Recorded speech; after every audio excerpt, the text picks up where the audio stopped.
Pierre Péchou, bienvenue au micro de Vers d'autres cieux. Bonjour Oscar, chers auditeurs, bonjour. Merci de nous rejoindre une nouvelle fois. Je rappelle à nos auditeurs que vous êtes pasteur, que vous êtes conférencier et que vous intervenez régulièrement à ce micro pour nous accompagner au tour de réflexion biblique.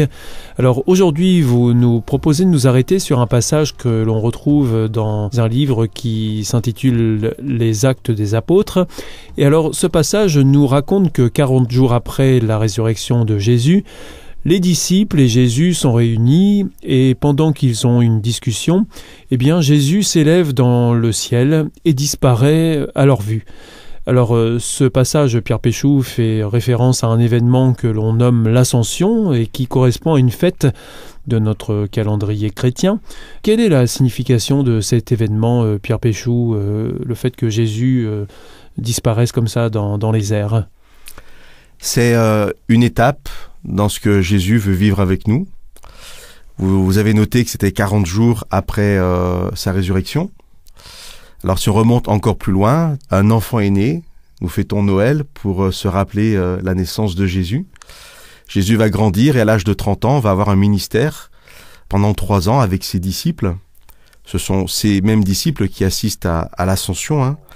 Et pendant ces 3 ans, Jésus va délivrer un message qui est un message de réconciliation avec Dieu.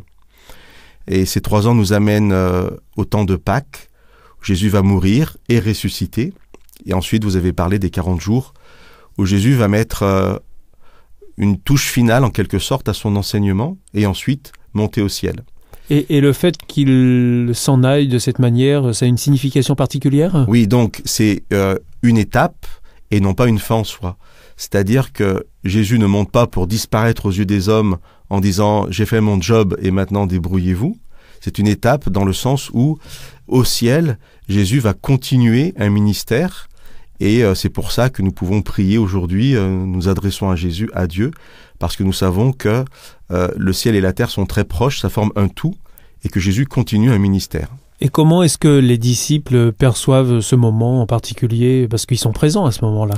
Ils sont présents, ils ont été avertis, Jésus a parlé avec eux pendant ces 40 jours, mais ils n'ont pas encore compris toute la signification. D'ailleurs, le texte qui nous intéresse dans le chapitre 1 du livre des Actes nous dit que les disciples restent en quelque sorte bouche bée, les yeux levés au ciel, en train de regarder Jésus s'en aller.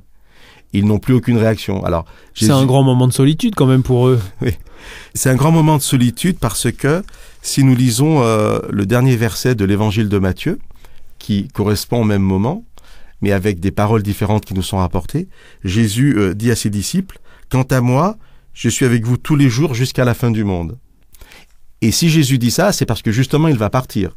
Si Jésus savait qu'il restait physiquement sur la terre, il n'aurait pas besoin de dire aux disciples « Je suis avec vous », puisque les disciples le verraient tous les jours.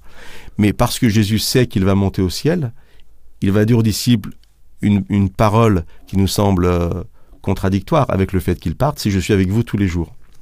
Alors on est dans cette tension, les disciples n'ont pas compris cette tension entre un Jésus qui leur dit « Je suis avec vous tous les jours » et un Jésus qui disparaît. Je parlais d'étapes plusieurs fois dans notre échange.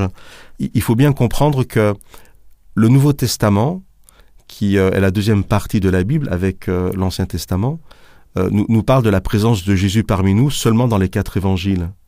Et plus de la moitié du Nouveau Testament, toutes les lettres qui viennent après, ne nous parlent que d'une chose, c'est du retour de Jésus.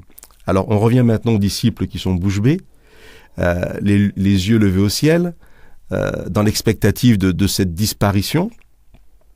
Et tout de suite, le texte nous dit que, alors qu'ils sont encore en train de regarder, 2 anges se présentent à eux et disent aux disciples qui sont là, « Pourquoi vous restez comme ça à regarder le ciel ?»